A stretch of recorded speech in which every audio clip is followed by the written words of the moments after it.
الشیطان الرجیم بسم اللہ الرحمن الرحیم۔ کل آپ کی خدمت میں سورہ یونس آیت نمبر 11 کی تلاوت کی اور اس میں ہم نے اس کے مشکل الفاظ معنی بھی دیکھے اور اس کی ترکیب یعنی اعراب کو بھی ملاحظہ کیا۔ کل بیان کیا گیا تھا کہ تعجیل کہتے ہیں کہ ایک شے کے آنے سے پہلے اس کو طلب کرنا یا اس کو حاصل کرنے کی جلدی کرنا۔ اسی طریقے سے قضا کہتے ہیں ایک شے کا اختتام یا انتہا تک پہنچ جانا۔ اجل کہتے ہیں معین مدت، جو ایک مدت اللہ تعالیٰ نے معین کی بھی تھی اس معین مدت کو اجل کہتے ہیں۔ نظر کہتے ہیں تخویف بالقول، کہ قول کے ذریعے سے کسی کو خوف دلانا۔ یرجون ہم پہلے پڑھ چکے ہیں کہ ایک انسان کا کسی شے کی خواہش کرنا یا چاہنا۔ طغیان یعنی حدود الہیہ سے تجاوز کرنا، اور یعمہون کہ عامہا اس کا فعل ہے فعل ماضی، کہ اس کا مطلب ہے حیرت، شدید حیرت میں مبتلا ہونا۔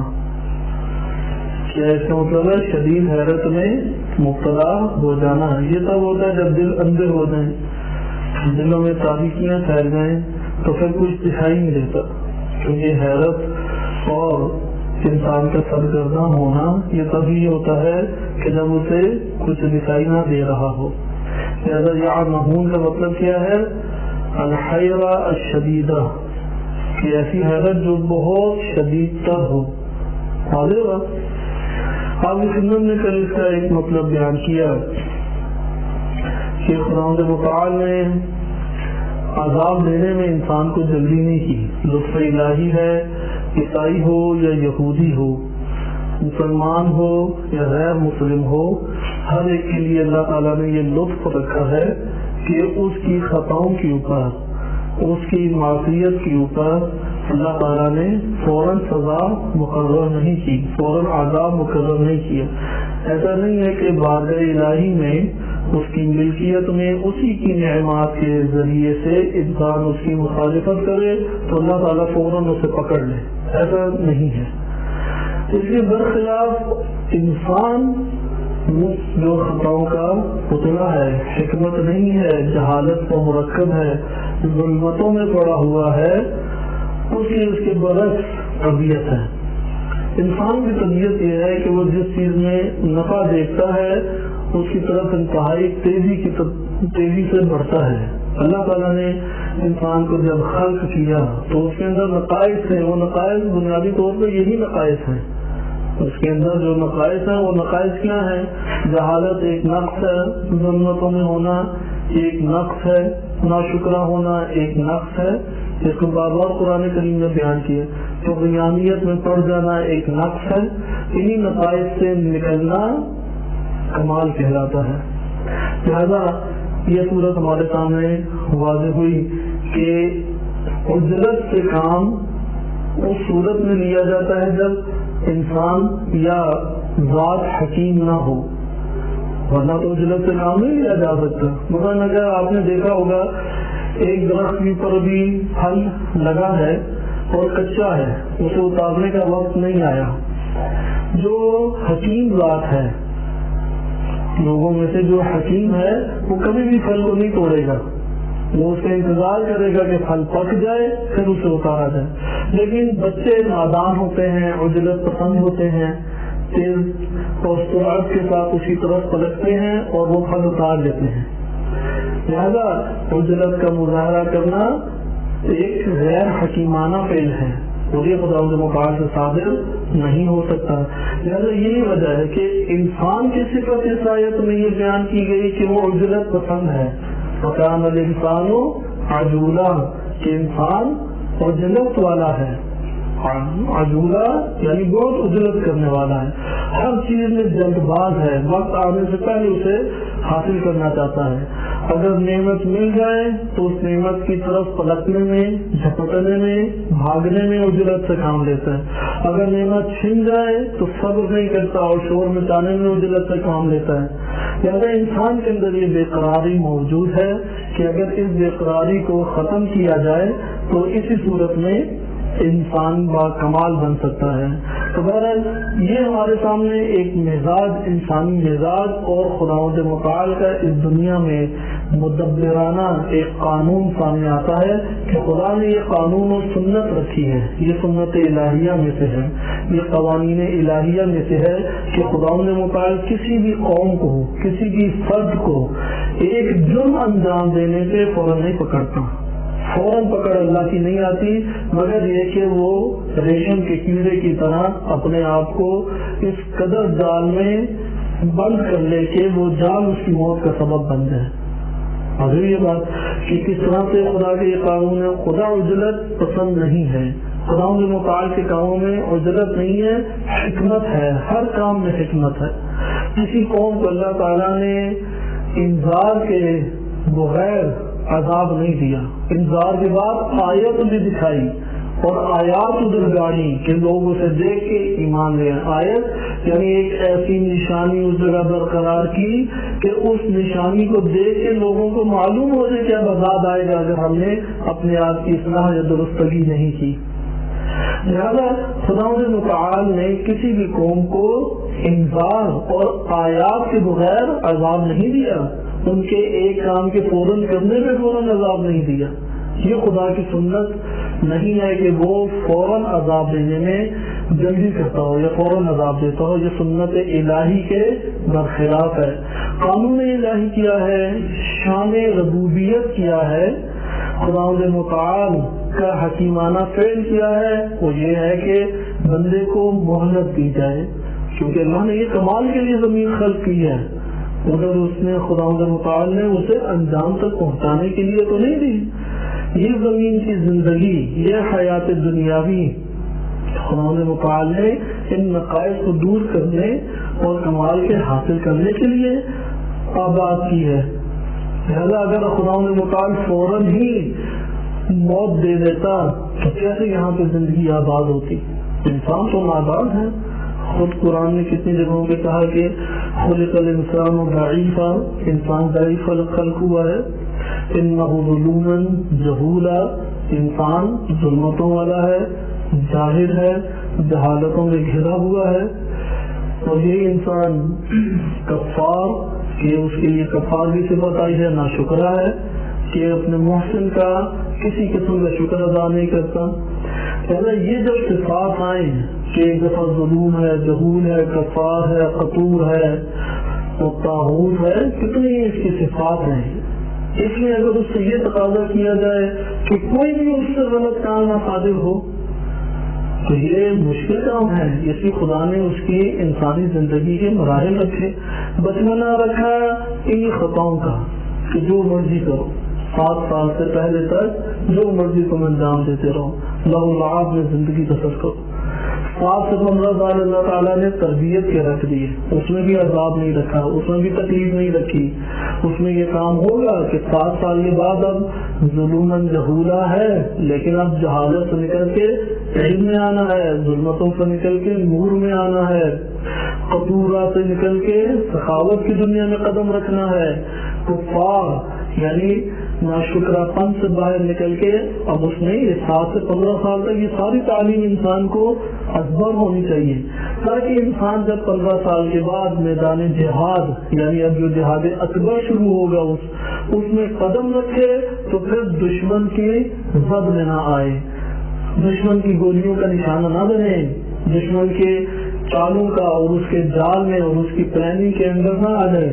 لہذا ہمارے سامنے یہ تشریح واضح ہوئی کہ خداوند متعال نے انسان کو حکمت کے تحت خالی صرف یہ بات بھی کہ اللہ تعالیٰ نے پھر ڈھیل کیوں دی، اللہ تعالیٰ نے ہر عمل کے اوپر گرفتار کیوں نہیں کیا انسان کو فوراً، اس کو کیوں اس کی پکڑ نہیں کی، یہ بھی حکمت کے تحت ہے، بغیر حکمت کے نہیں ہے.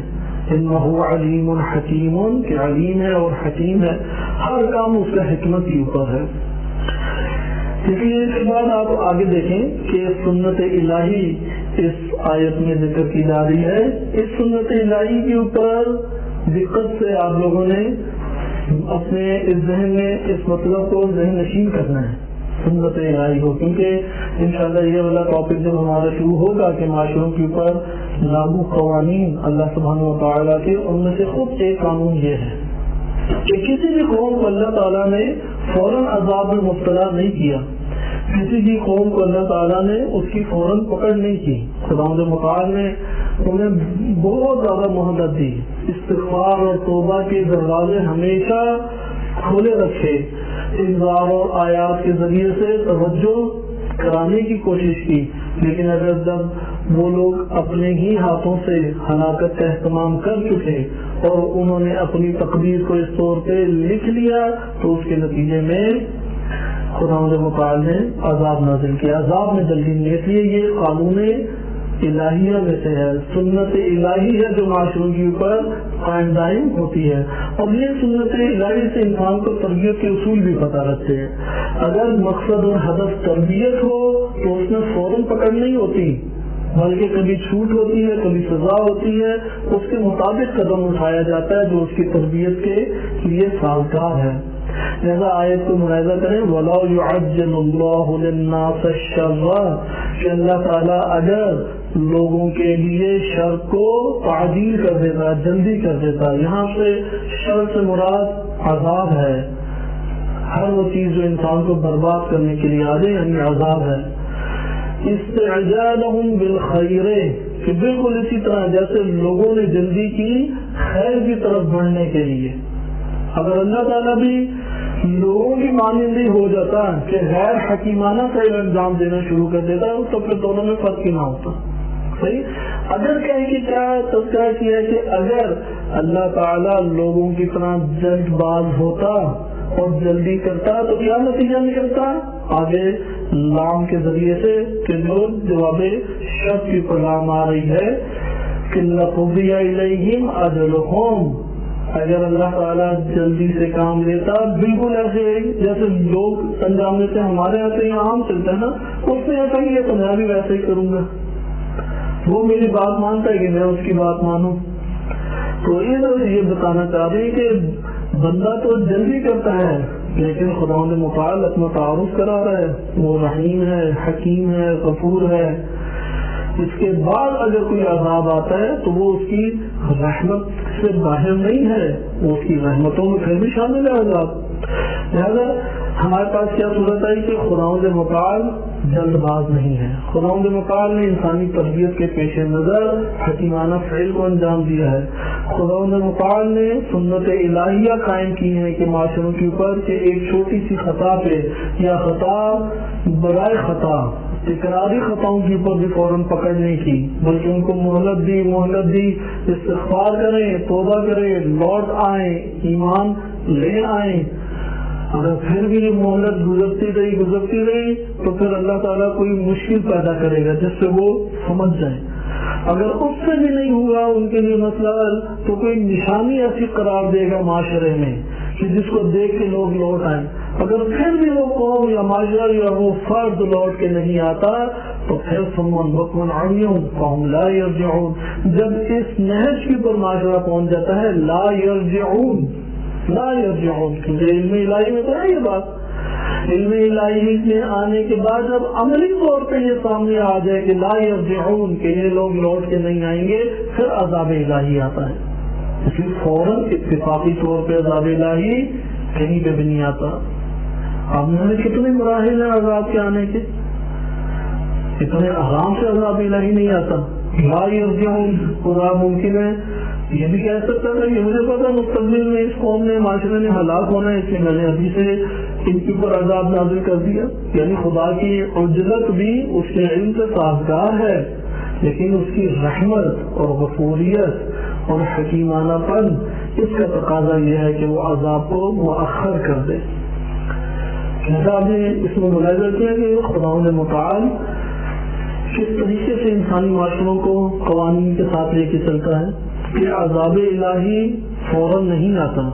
اگر عذاب الہی آئے تو ایک ہی صورت ہے، وہ ہے لا یرجعون.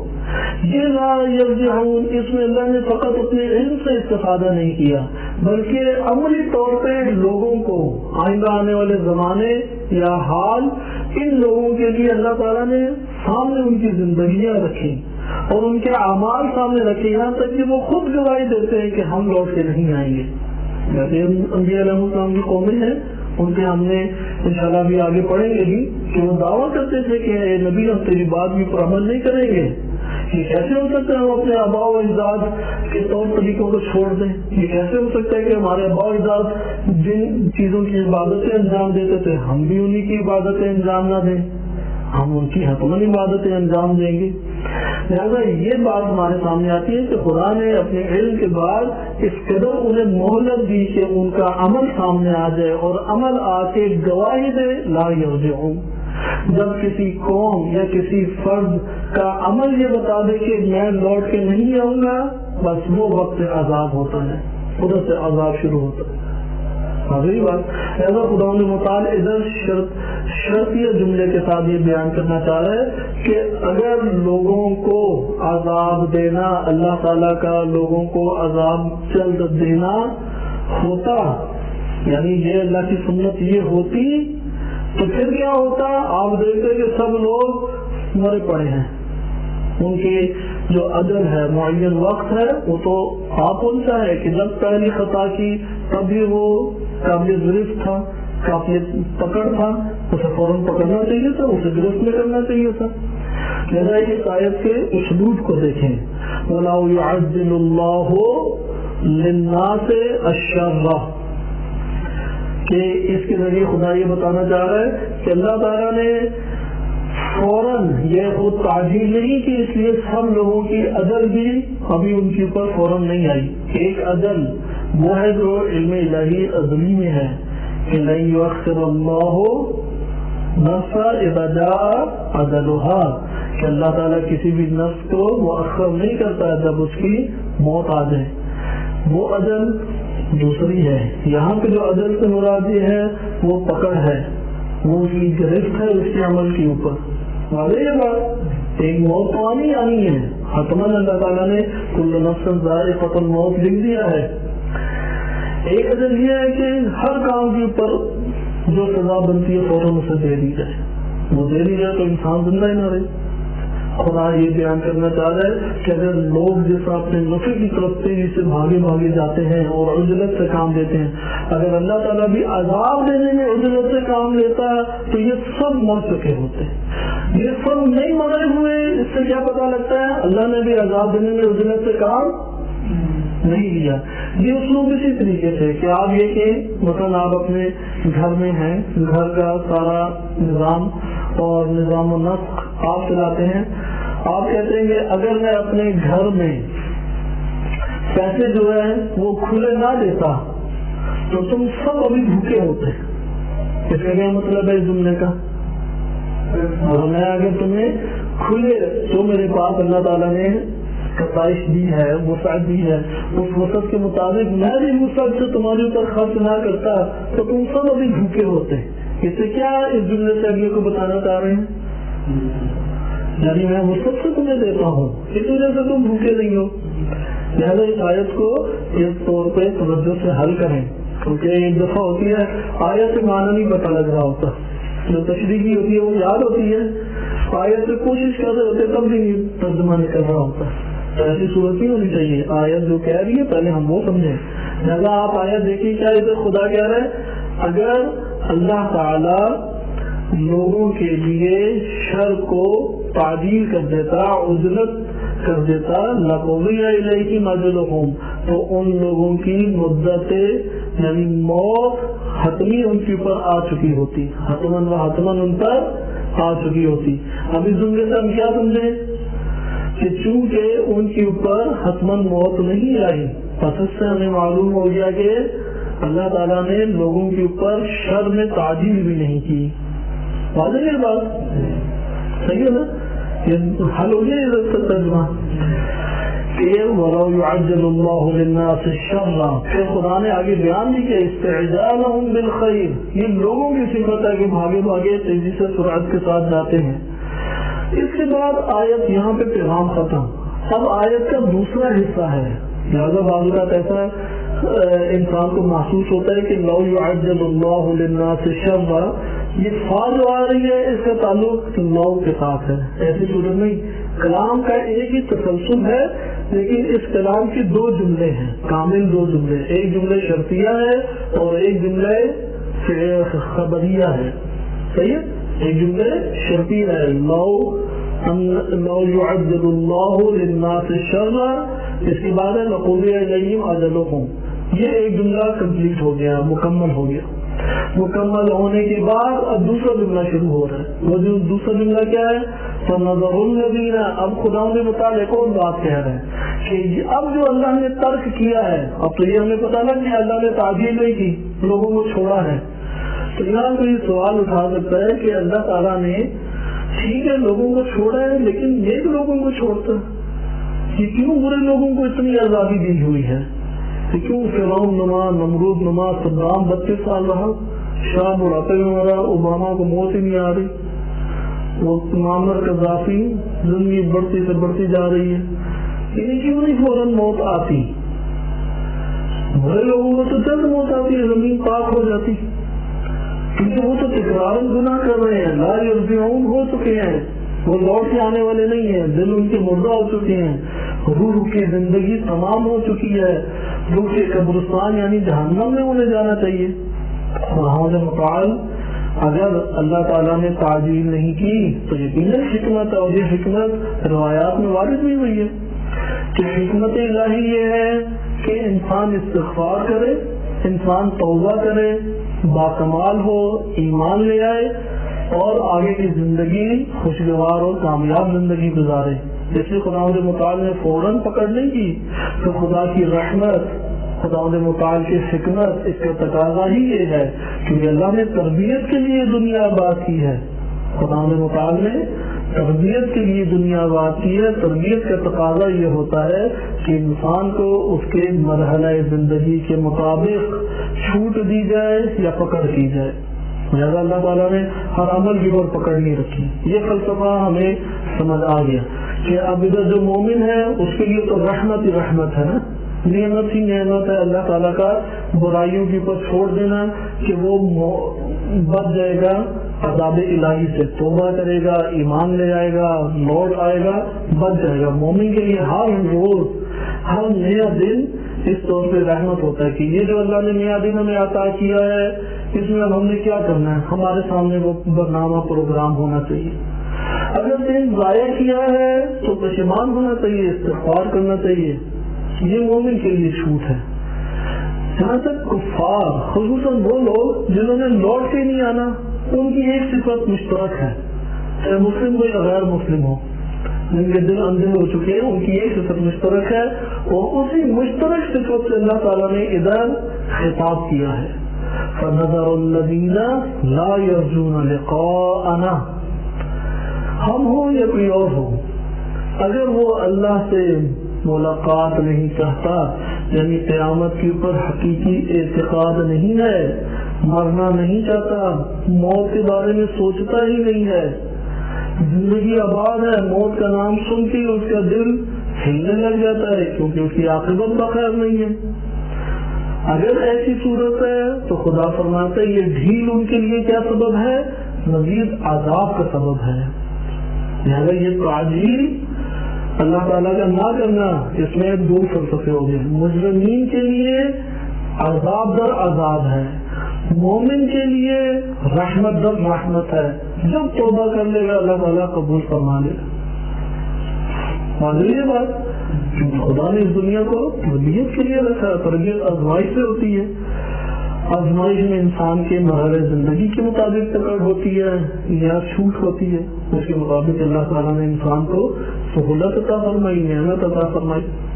لہذا آیت دیکھیں، فَنَظَرُ الَّذِينَ لَا يَرْجُونَ لِقَاءَنَا، وہ لوگ جو ہم سے ملاقات نہیں چاہتے، ادھر خدا نے من کہہ کے وہ طبقات بیان نہیں کیے کہ کن کن طبقات میں سے، من الکافرین من المشرکین، بیان نہیں کیا کہ کون سے، مطلق بیان کیا ہے۔ مطلق کا کیا مطلب ہوا؟ چاہے وہ مسلم ہو چاہے غیر مسلم ہو، ہر دو صورتوں میں اگر کوئی ایسا شخص ہے جو لقاء الہی نہیں چاہتا، لقاء الہی میں ہمیں کہاں سے پتہ لگے گا؟ یہ آیت آپ نے یاد کی ہے؟ مثلا آج ہمارے پاس کیا معیار ہے کہ ہمیں پتہ لگ جائے لقاء الہی کیا ہے؟ میں چاہتا ہوں یا نہیں چاہتا؟ کیا معیار ہے؟ ویسے تو ہم سبھی لسان اپنی زبان سے تکرار کہتے ہیں قیامت برحق ہے، قیامت آئے گی، قبر برحق ہے، سوال جواب برحق ہے، ممکن نکیر برحق ہے، یہ تو سب اقرار کرتے ہیں۔ یہ تو دیگر قومیں بھی بہت ساری معاد کی قائل ہیں، اسی طرح ہم سب یہ اقرار کرتے ہیں کہ مریں گے، موت ہمیں آئے گی، اور ظاہری طور پہ جب نعمتیں میسر ہوں اور آس پاس کوئی سبب موت نہ دکھائی دے رہا ہو تو بڑی شجاعت سے کہتے ہیں ہاں مرنے کے لیے ہم تیار ہیں۔ جب سبب موت ہے تب مسئلہ پڑ جاتا ہے، ابھی سبب موت ہمیں نہیں دکھائی دے رہا تو ہم نے کسی سے پوچھے ہوئے گا ہاں مرنے کے لیے ہم تیار ہیں۔ آخر کیسے پتہ لگے کہ میں چاہتا ہوں یا نہیں؟ کیونکہ ہم نے یہ کام تو نہیں کرنا دوسروں کو جانے پہچانے، کیا تم یرجون لقاء اللہ ہے یا نہیں، تم رجوع کرنا چاہتے ہو اللہ سے ملاقات کے لیے یا نہیں؟ اصل میں ہم اپنے آپ کو سب سے پہلے دیکھیں، آیا ہم چاہتے ہیں یا نہیں؟ ہم اللہ تعالیٰ سے ملاقات کرنا چاہتے ہیں یا نہیں؟ ہمیں اپنے آپ کا کیسے پتہ لگے گا؟ وہ میزان کیا ہے کہ جس سے مجھے اپنے آپ کا پتہ لگ جائے، اور وہ میزان میں دوسروں کو بھی دوں کہ تم بھی اس میزان کے مطابق اپنے آپ کو جانچو اور موت کی تمنا کرو، ملاقات الہی کی تمنا کرو۔ وہ کیا ہے؟ وہ قرآن کی آیت میں بیان کیا ہے، فمن کان یرجو لقاء ربہ فلیعمل عملا صالحا، جو ایمان کے بعد ایمان کے مطابق عمل انجام دیتا ہے، کیونکہ عمل صالح کب بنتا ہے؟ عمل صالح ہمیشہ ہر معاشرے میں بعض مشترک ہیں، بعض عمل صالح تو پوری دنیا میں مشترک ہے، بعض عمل صالح جو ہیں وہ معاشروں کے ساتھ مختص ہیں، ہر معاشرے میں جدا جدا ہیں۔ آخر عمل صالح کا معیار کیا ہے؟ وہ ایمان ہے۔ یہ بھی گفتگو انشاءاللہ کسی مورد میں آ جائے گی، نچوڑ اس کا یہ ہے۔ لہذا سورہ یونس ایسی ہے کیونکہ سورہ یونس قوم یونس کے عنوان سے آگے تذکرہ بھی آئے گا، حضرت یونس علیہ السلام کے نام پہ یہ سورت کا نام دیا گیا۔ اس میں ایک صفت کو تکرارن بیان کیا گیا ہے، اس سے پہلے بھی بیان کیا گیا ہے، دوبارہ یہ صفت آ گئی اس آیت میں۔ اس سے آگے بھی آپ دیکھیں آیت نمبر 15 میں بھی یہی صفت آ رہی ہے، آیت نمبر 15 میں بھی یہی صفت آ رہی ہے، تکرارن یہ صفت آ رہی ہے، یعنی یہ صفت اس لیے تکرارن آ رہی ہے کہ یہ روایات میں بھی یہ بتایا، نبی بلاغہ میں بھی امام علیہ السلام سے منقول ہے کہ موت انسان کو گناہ میں اور حرام میں پڑنے سے روک دیتی ہے۔ جب بھی انسان لذتوں میں اندھا دھند کھینچتا چلا جاتا ہے تو موت آ کے ان لذتوں کو بے لذتی میں تبدیل کر دیتی ہے، اس کی آنکھیں کھول دیتی ہے۔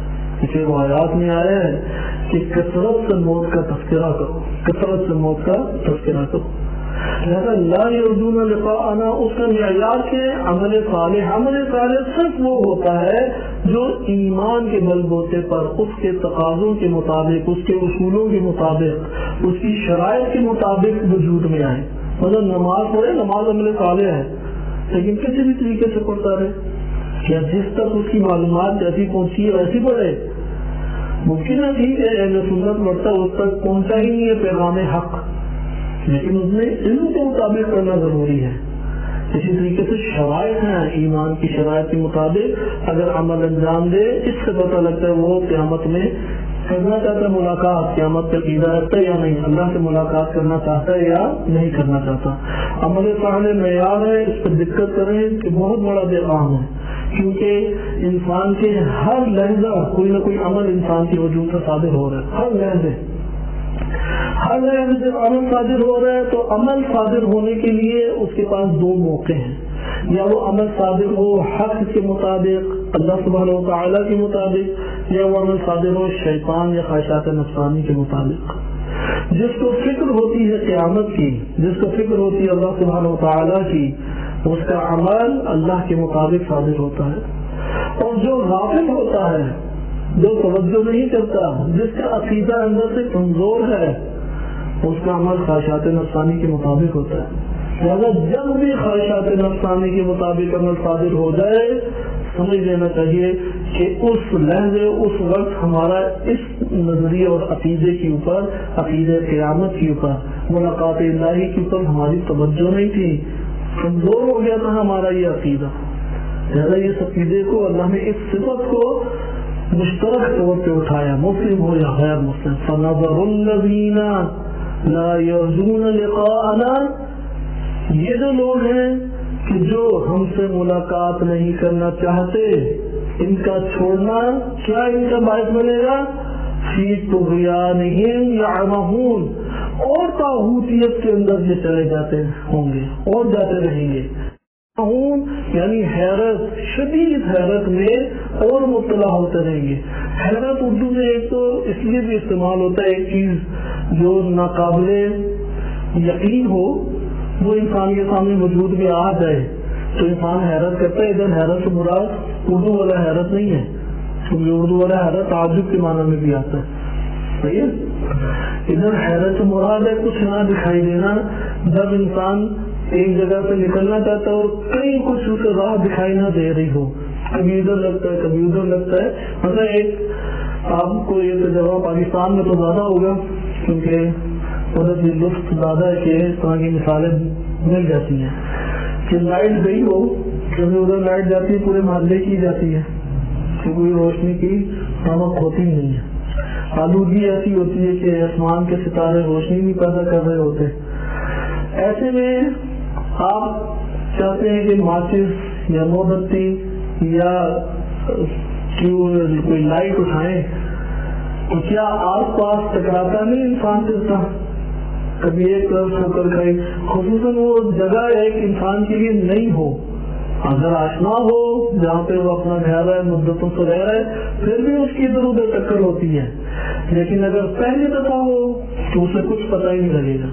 یہ جو وہ حرکت کرے گا اس روشنی کو حاصل کرنے کے لیے کہ میں روشنی کا اہتمام کروں اس اندھیرے میں، اس عمل کو، اس حرکت کو حیرت کہتے ہیں، سرگرداں کہتے ہیں.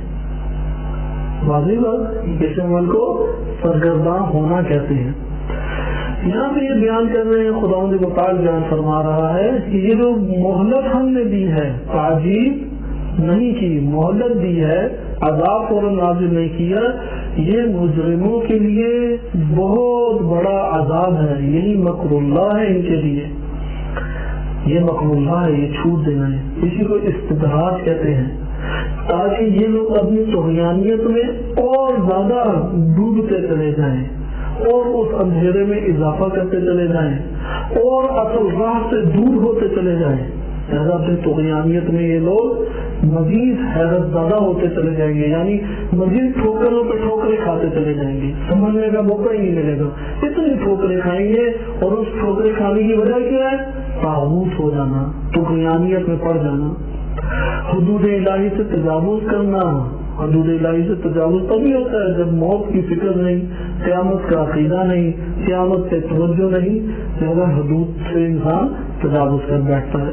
تو یہ ہمارے پاس آیت نمبر 11 تھی کہ اس میں مختصر ذیلی طور پہ ہم نے انسان کا بھی مزاج دیکھا. آیت نمبر 12 میں واضح طور پہ خداوند متعال انسانی مزاج بیان کر رہا ہے کہ کل اس کو ہم دیکھیں گے، لیکن اس کی آپ لوگوں نے اس آیت کریمہ کو یاد کرنا ہے. وَإِذَا مَسَّ الْإِنسَانَ الضُّرُّ، کہ انسان کو جب کوئی ضرر یا نقصان یا تکلیف دہ چیز مس کرتی ہے، دعانا لجنبہ، تو اپنے جہاں پہ لیٹا ہوتا ہے کروٹ کے بل ہمیں پکارنا شروع کر دیتا ہے، او قاعدا، یا بیٹھ کے پکارنا شروع کر دیتا ہے، او قائما، اگر کھڑا ہے تو کھڑے کھڑے پکارے گا. فلما کشفنا عنہ ضرہ، اور جب ہم اس ضرر اور اس نقصان کو اس انسان سے دور کر دیتے ہیں، مر کأن لم يدعنا الى ضر مسہ، تو وہ اس طرح سے ترک کر دیتا ہے، منہ موڑ لیتا ہے ہم سے کہ گویا اس سے کوئی ضرر اور نقصان پہنچا ہی نہیں تھا، مسئلہ ہی نہیں تھا اس کے لیے کبھی. كذلك زين للمسرفين ما كانوا يعملون، اسی طریقے سے یہ اسراف کرنے والے، تجاوز کرنے والے گناہگار جو عمل و انجام دیا کرتے ہیں، اسے ان اعمال کو زینت بنا دیتا ہے ان مصرفین کے لیے. وصلی اللہ علیہ محمد وآلہ الطاہرین. اگر ایک انسان قدرتوں کا مالک بن جائے تو دیکھیں فرعون اور نمرود بن کے کیا حال کرتے ہیں. لہٰذا ایک جگہ پہ وارد بھی ہوا ہے کہ اگر اللہ تعالیٰ سب لوگوں کو یہ قدرتیں دے دیتا تو آپس میں سب لڑ جھگڑ کے مر جاتے ہیں. ابھی تو ایک اوپر آتا ہے وہ کتنا ظلم و ستم کرتا ہے. کیوں وہ کرتا ہے؟ انہی بیماریوں کی وجہ سے. یہ بیماریاں انسان کو لگی ہوئی ہیں, ان کی تربیت کی ضرورت ہے. اور یہی وہ ہے استعجالہم بالخیر, وہ بھاگ بھاگ خیر کی طرف یعنی دنیا کے نفع کی طرف بھاگ بھاگ جانا چاہتے ہیں. ان شاء اللہ تعالیٰ اس کے باقی حصہ کل دیکھیں گے. اور صلی اللہ علیہ وسلم وعلیہ الطاہرین.